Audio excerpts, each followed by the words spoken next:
Bon, cette fois on va essayer de pas la bâcler cette vidéo, ça devrait pas être difficile comparé à Elden Ring, on peut faire que mieux hein. Risk of Rain 2, c'est donc la suite de Risk of Rain. Exactement, ouais. T'es bien renseigné toi. Donc Risk of Rain 2 c'est un roguelike, c'est-à-dire un jeu dans lequel on meurt, on recommence à zéro, dans des niveaux plus ou moins générés aléatoirement. C'est un peu la base quand t'es développeur en D car ça demande souvent moins de travail pour créer du contenu comme les modèles 3D, les niveaux, etc. Et du coup, c'est ça d'économiser niveau temps. Et ça c'est pas bête pour un développeur en D. Bon, ce qui change par rapport au premier volet, c'est qu'on est passé d'un jeu 2D, en vue de côté, à un jeu en third person, donc en 3D. Et là on se dit, putain les mecs c'est des génies, ils font la transition à la 3D en 2020 alors que Nintendo l'a fait avec Mario en 97. Comment tu veux être crédible après ça? Niveau gameplay, le jeu se joue comme le premier volet. On peut lancer 4 compétences distinctes, plus une arme spéciale. Les compétences se rechargent dans le temps, un peu comme beaucoup de jeux actuellement, mais je pensais notamment à Overwatch vu qu'il y a aussi 4 compétences. Et ce jeu, c'est un jeu d'énormes pervers, faut pas l'oublier. D'autant que chez Blizzard, apparemment c'est un peu des foufous et ils agressent sexuellement tous leurs employés. Mais revenons à nos béliers. Au début, on apparaît dans une sorte de navette de secours et l'objectif est d'atteindre un portail. Quand on l'active, il y a un boss qui apparaît et des vagues d'ennemis qu'on doit buter dans un temps imparti. Je vais te briser en deux. Et une fois que le portail est chargé, on peut se téléporter dans le niveau suivant et rebelote. En cherchant les portails, on va devoir se battre contre pas mal d'ennemis différents. J'aime me battre. Qui vont tous lâcher de l'expérience qui fait monter des niveaux et les points de vie en général du coup. Et de la grosse moula évidemment. Je possède des thunes. Qui permet ensuite d'acheter des power-ups dans différentes caisses placées aléatoirement dans le niveau. Ah bah génial, merci de me forcer à payer pour survivre sur cette planète de merde. Ah, le capitalisme. Il est partout, même sur des planètes à des années-lumière de la Terre. Évidemment, étant donné que c'est le meilleur modèle économique. C'est pas moi qui le dis, c'est l'OCDE, c'est le FMI, c'est la Banque Centrale Européenne. Bon, et du coup, en début de partie, on doit choisir un personnage parmi un certain nombre que l'on peut débloquer via des procédés parfois bien relous. C'est ce choix de personnage qui va avoir un impact important sur le gameplay, car il détermine son arme de base, les compétences qu'on va pouvoir utiliser, et la manière dont on se déplace. Et oui, parce que des fois, on n'a pas de jambes, donc bon. Et faut bien avouer que ces personnages sont assez variés et présentent tous un gameplay assez différent des autres personnages qui permet généralement de trouver son préféré ou au contraire de faire varier son choix selon les parties. Là par exemple j'ai décidé que le perso de base, là, le commando, est juste chiant à jouer. Il a rien d'intéressant ou de spécifique comme personnage. Du coup j'ai pris un bonhomme qui permet d'être Tarzan et de s'accrocher de branche en branche tout en s'abattant les ennemis. Et automatiquement ça devient plus intéressant que se déplacer en courant. De toute façon, un jeu où il y a un grappin, c'est déjà la note maximale. Donc, on peut déjà valider Risk of Rain 2, qui a la note parfaite de 3 seringues sur un ours en peluche. Allez, à la prochaine. Bon, blague à part, j'ai donné cet exemple car il est assez radical. Mais il y a des persos tout aussi fun, tels que le capitaine, qui envoie des frappes orbitales, ou Wally, qui a un railgun et des grenades. Ou encore le mercenaire, qui se bat au corps à corps façon Genji. Tiens, encore une comparaison avec Overwatch, c'est bizarre tout ça. Mon perso préféré, c'est la chasseuse, pour des raisons évidentes. Oui, sa démarche est bien chaloupée et plutôt sympathique. Avec un fessier de femme bantou, Et puis de toute façon, c'est méta, venez pas me faire chier. De toute manière, si vous jouez sur console, c'est sûrement ce personnage que vous allez bourrer, parce qu'il y a une visée automatique très pratique, et sans elle, on passe son temps à galérer. Puisqu'on vise au stick, et c'est pas super adapté, puisque ça va très vite.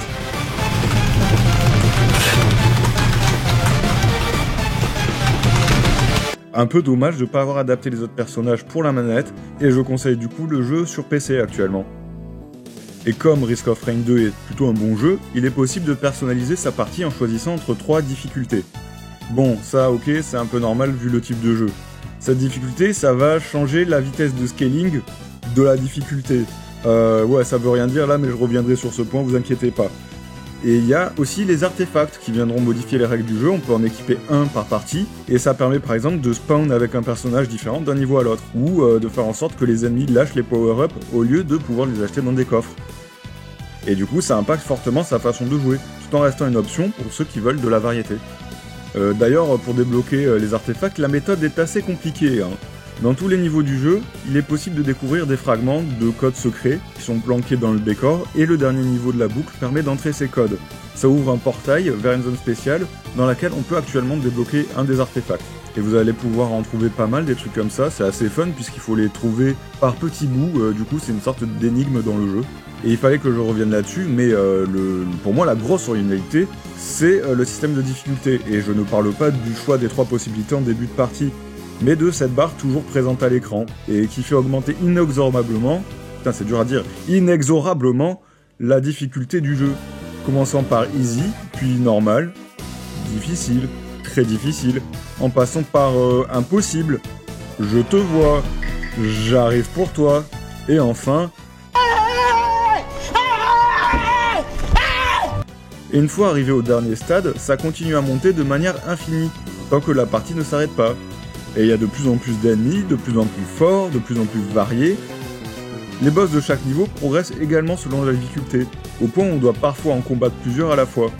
Et certains ennemis n'apparaissent qu'après une première boucle de jeu. Mais du coup, c'est quoi l'idée en fait? C'est un jeu juste pour les masochistes qui aiment la difficulté? Eh bien, pas vraiment, car il s'agit littéralement d'une course à l'armement. Et oui, si la difficulté monte, votre personnage, lui, devient aussi de plus en plus fort à mesure qu'on accumule des power-ups, sur lesquels je reviendrai plus tard. Il faudra donc optimiser sa run pour avoir toujours assez de force de frappe pour au moins boucler le portail du boss, avant que la difficulté ne devienne ingérable. Le jeu vous force donc à faire un compromis entre bourrer les power-ups ou foncer activer le portail sans perdre de temps, car l'horloge fera inexorablement pencher la balance en votre défaveur de toute manière. Et ça c'est super bien pensé parce que du coup ça nous force à faire des choix constamment. Mais vous allez me dire, du coup le jeu s'arrête quand en fait? Moi je pense que la question elle est vite répondue. En principe, chaque boucle se termine au niveau 5, mais on peut décider de reboucler et de pas terminer le jeu à ce moment-là. Vous pouvez donc à chaque boucle décider ou non de terminer la run en cours en tuant le boss final. Évidemment, le but c'est de faire un maximum de boucles, tant que ça semble gérable en tout cas. Mais de mon côté, ça s'arrête souvent assez brutalement et pas de manière tout à fait volontaire. Hein.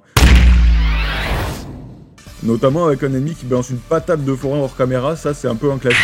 Et puis si vous avez peur de refaire les mêmes environnements en boucle, il y en a 8 de base qui sont choisis selon le niveau.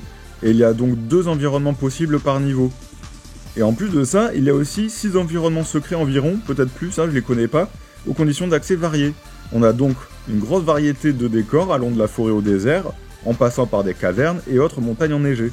Niveau direction artistique, vous le voyez bien, on est sur du classique pour un jeu indé. Hein. Les développeurs ont choisi un style quasiment low polygon, avec peu de détails, mais très clair et très aéré. Et ne commencez pas à râler que c'est un choix de feignasse. Hein. Les mecs, ils ont sûrement ni la moula, ni le temps pour produire des graphismes dignes de God of War. Hein. Il n'y a pas 500 personnes dans l'équipe. Des concessions ont donc été faites. Par contre, on constate vite que sans cette DA, le jeu ferait probablement imploser votre carte graphique dès la seconde boucle. Ça va péter! En fait, je pense que c'est un parti pris, car les gars savaient que le jeu deviendrait injouable sans une config de ministre si les modèles 3D étaient aussi détaillés qu'un jeu AAA. Bon, du coup, ils ont opté pour la simplicité, ce qui, de mon point de vue, est censé. Et puis franchement, vu la fluidité du jeu et le nombre de trucs à l'écran, je suis presque content qu'ils soient pas allés plus loin dans les détails.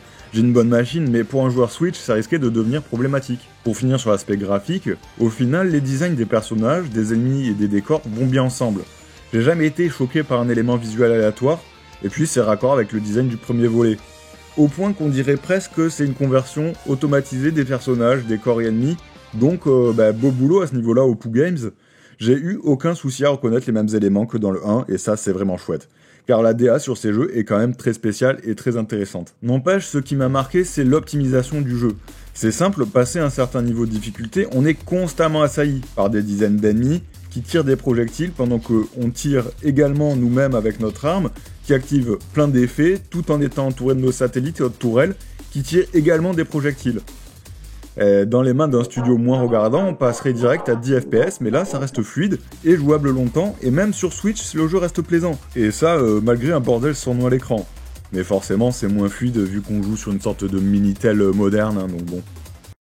Le jeu est fait sous Unity, qui est un des moteurs les plus répandus, mais également l'un des moins appréciés par les joueurs. Et oui, ce moteur est souvent considéré comme une usine à gaz, mais avec des programmeurs suffisamment compétents, on se rend compte que ça marche quand même vachement bien, contrairement aux 50 jeux qui sortent par jour sur Steam, voire parfois les jeux des gros éditeurs. N'est-ce pas Bloodborne?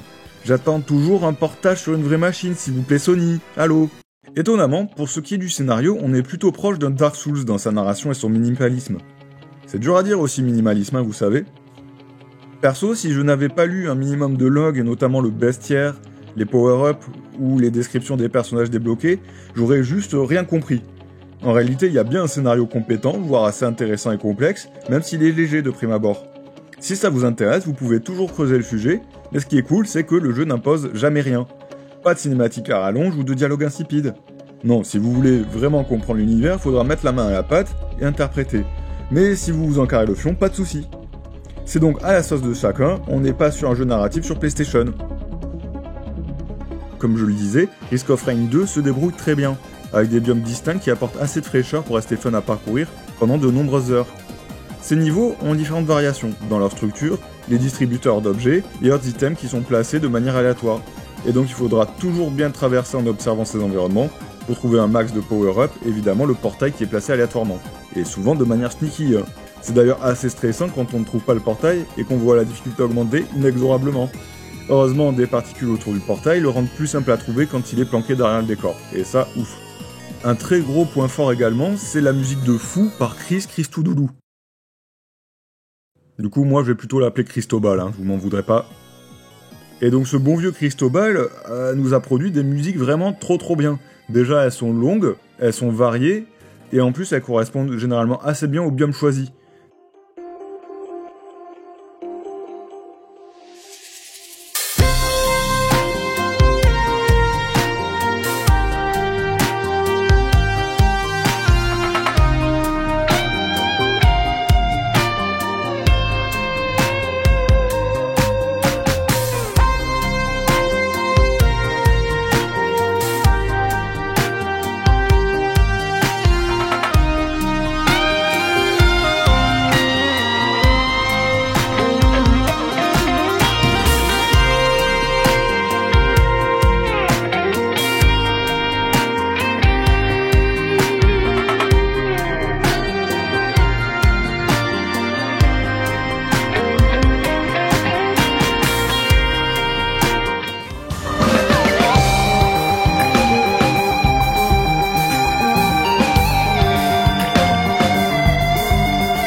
Ensuite, pour moi, le plus gros point fort du jeu, qui le démarque des roguelikes d'enfants, c'est son système de power-up.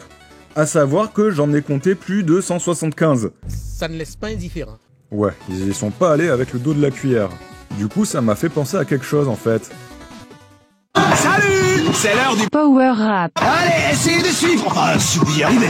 Il y a 150. Power-up. Vous en connaissez combien? Bannière de guerre, Red Bull, tourne-boule, thé rouillé, crochet à viande intelligente, faux de moissonnage, rouge, lampe de reine, grenade étourdissante, masque du bonheur, de chef de pôle, de biche, transcendance, trèfle à 57 feuilles, ukulélé, bombe collante, limace prudente. Enculé de ta race! Donc vous l'avez bien compris, il y a une sacrée variété des power-up, mais j'ai pas précisé qu'on pouvait tous les avoir en même temps, et si vous avez déjà un power-up, il se cumule. Rendez-vous compte de la dinguerie que ça permet de faire. Au bout d'un moment, vous pouvez même arrêter de jouer et tuer les ennemis sans rien faire. Et franchement, on se rend compte de l'addiction que ça crée, on a envie de cumuler tous les power-ups. Et ça finit toujours par partir en couille, on comprend plus rien à l'écran au bout d'un moment. Là, mon ordi permet de cuire des saucisses, je sais pas si vous vous rendez compte. Et chaque nouveau power-up qu'on obtient apparaît directement sur le personnage qu'on joue, jusqu'à ce que celui-ci ne ressemble plus à rien. Vous parlez de mon blouson? Pourquoi on parlerait de ton blouson? Non, c'est parce qu'en fait, on m'en parle tout le temps, quoi. Des fois, il y a des gens qui m'arrêtent dans la rue. Je suis habitué à ce que ça attire les regards, c'est pour ça, pardon. En fait, ce qui m'impressionne, c'est le chaos quasiment automatique au bout de 30 minutes de jeu. Vous voyez bien que c'est pas un vêtement banal. Entre les ennemis qui apparaissent plus nombreux, avec des variations élémentaires, le joueur qui cumule les effets des power-ups, et les satellites et tourelles qui s'en donnent à cœur joie. On dirait que les développeurs souhaitaient faire de Risk of Rain 2 un jeu pour tuer les épileptiques. Pas très sympa de viser un handicap comme ça fait pas très option accessibilité. Ah, et j'ai complètement zappé d'en parler, mais en fait, il y a actuellement un mode coopératif, pour plus de chaos. Mais moi, j'ai pas d'amis, donc je peux pas trop parler de ce mode puisque je l'ai pas testé. Ce qui est certain, c'est que le chaos doit être double, avec un collègue en plus, ça c'est sûr. Bon, je ne serais pas honnête si je ne faisais que sucer le jeu. alors que celui-ci a tout de même de très gros défauts. Tu nous as léché bien la bite comme il faut, enculé de ta mère. À commencer par la lisibilité. Autant en début de partie c'est très clair et les ennemis et projectiles sont faciles à voir et éviter, autant dès que la difficulté commence à augmenter, on commence à ne plus y voir grand chose dans le tas d'effets. Le nombre d'ennemis, les projectiles qu'ils envoient, nos projectiles, les projectiles de nos tourelles. C'est un bordel. Ça peut être assez galère de voir ce qui se passe et certains personnages se jouent mieux quand on voit sur quoi on tire. Je pense notamment à la chasseuse qui vise automatiquement une cible devant son viseur, mais quand ça devient un gros bordel, on tire plus au hasard qu'autre chose. Ce qui complique les choses, quand on essaye de buter le boss, qui spamme un peu trop de projectiles dangereux, mais qu'il y a une dizaine d'ennemis de merde devant le viseur. C'est aussi très délicat quand on utilise un personnage qui a peu de mobilité. Toutes les attaques ne sont pas évitables, 100% du temps en tout cas. Donc, à moins d'avoir de bons power-up pour se soigner, ou pour se déplacer plus vite ou avoir plus de mobilité, passer un certain stade, c'est presque impossible de rester en vie normalement. L'autre gros défaut du coup que ça amène, c'est qu'on finit par tellement rien comprendre au bordel ambiant qu'on peut mourir instantanément sans avoir rien pu faire. Parfois, c'est juste le fait d'être immobile qui vous tue. Rien qu'un quart de seconde, ça suffit pour que le monde entier décide de vous viser et vous implose. De même, parfois on se prend une grosse boulette hors écran, ou bien qu'on n'a pas vu dans la confusion ambiante. Dans tous les cas, je trouve que ça fait vraiment tâche de mourir aussi facilement. Surtout quand t'es dans une bonne run, que t'as suffisamment de power-up pour survivre, et que d'un coup, une boulette que t'as pas vue, ou un ennemi qui tape un peu fort, fait imploser ta barre de vie.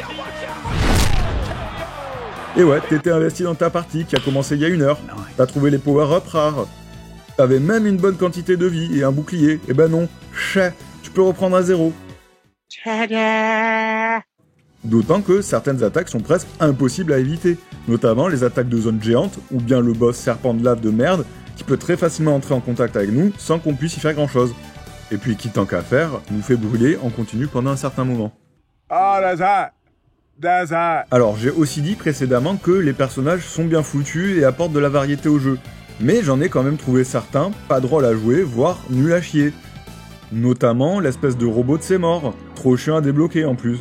Non mais c'est quoi le plan en fait? Mourir d'ennui à cause de sa vitesse de déplacement? Ou simplement parce qu'on a 0 mobilité et qu'on va tous prendre dans la gueule? Là-dessus, j'aurais préféré que les développeurs s'abstiennent et se concentrent sur moins de personnages mais de meilleure qualité. Et surtout, qui ne vont pas en compte de la méta. Qui s'est dit que c'était une bonne idée le corps à corps dans un jeu où il y a des boulettes dans tous les sens, on n'y voit rien? Un autre problème qu'apporte cet aléa, c'est que parfois, les power-ups qu'on récupère vont juste être de la merde.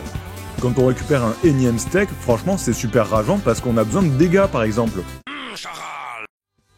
Et oui, parce que sans les power-ups qui font plus de dégâts, on va se retrouver à perdre un temps fou, le scaling de la difficulté va augmenter, et on va se faire exploser la gueule. Enfin, un problème qui n'est pas présent que dans Risk of Rain, c'est la lenteur des premiers niveaux. C'est-à-dire qu'on passe son temps à attendre que des ennemis apparaissent pour pouvoir enfin acheter les putains de power-ups dont on a besoin pour le premier portail, parce que le personnage qu'on joue est trop faible au début, sans ou manque de mobilité. Et c'est long, et comme c'est toujours pareil, le début d'une partie, ça va faire beaucoup de temps de jeu gâché, juste à patienter pour que la RNG fasse apparaître la moule à sur pattes que sont les ennemis. Pour conclure, ce Risk of Rain 2 est, vous l'avez compris, un jeu excellent, et l'un des meilleurs roguelites qui m'ait été donné de jouer. Et Dieu sait qu'il y a de la concurrence ces dernières années sur ce genre de jeu. Cette suite semble donc faire au moins tout aussi bien que son prédécesseur, et la transition à la 3D était gérée d'une main de maître. Si vous aimez ce type de jeu, foncez! La formule est addictive avec l'accumulation des power-ups et son système de difficulté progressive qui devrait vous maintenir en tension durant de nombreuses heures. Le jeu a un contenu énorme pour qu'il soit tout débloqué. Entre les personnages, les artefacts, les niveaux secrets, les entrées dans le journal, et bien sûr les power-ups, vous avez de quoi faire. Et au prix proposé, perso, j'ai largement rentabilisé mon achat. Même sans son DLC qui, apparemment, rajoute énormément de contenu supplémentaire à un jeu qui de base a déjà énormément de contenu, ce qui frise presque le ridicule pour un développeur indé. Bref, je recommande chaudement ce jeu qui est un peu passé inaperçu et qui mériterait d'être connu. Bon, bah voilà, c'était pas dur de structurer une vidéo de manière traditionnelle. Par contre, je sais pas pourquoi, mais j'ai l'impression qu'il manque un truc.